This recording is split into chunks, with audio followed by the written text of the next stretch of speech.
face. It's inside the helmet. Ah! I'm kind of like Snoopy. Ah! I'm kind of like metal Snoopy.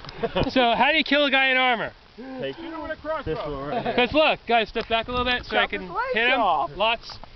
So look, I mean the thing is, armor works really well, doesn't it?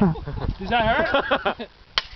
Not really, particularly, right? He's doing quite fine. I could stab him in the face, and it's just going to glance off. Stab him in the guts. So what do? You shorten the sword. So if we're both in armor, we're both fighting.